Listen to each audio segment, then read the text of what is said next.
रात गहरी थी और युद्ध की अंतिम सुबह आने वाली थी। कुरुक्षेत्र की रेत पर सिर्फ एक व्यक्ति जाग रहा था, महान धनुर्धर कर्ण। वो अकेला बैठा था, रथ का पहिया पास रखा हुआ, और सामने जल रही थी एक छोटी सी लौ।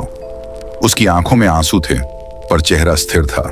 वो बोला, हे सूर्यदेव, कल मेरा अंत होगा, पर मैं एक बात जानना चाहता हूं, क्या भाग्य सच में सब कुछ लिख चुका है?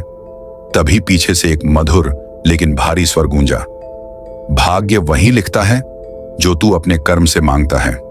कर्ण मुड़ा और देखा, वहां श्री कृष्ण खड़े थे। कर्ण ने मुस्कुराकर कहा, माधव, आप यहां?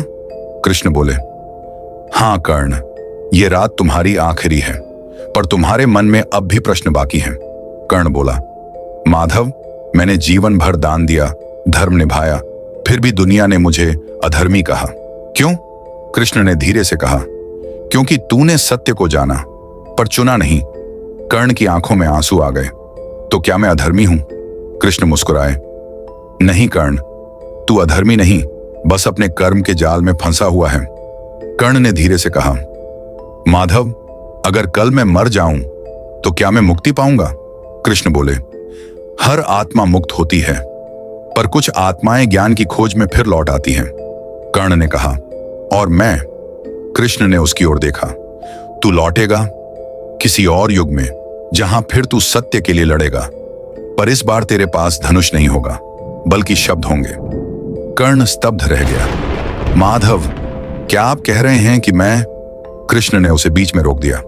हां कर्ण, तू लौटेगा, कभी किसी आवाज के रूप में, जो फिर से कुरुक्षेत्र के ज्ञान को जीवित करेगी। कर्ण की आंखों में आंसू चमक उठे। तो क्या ये अंत नहीं है?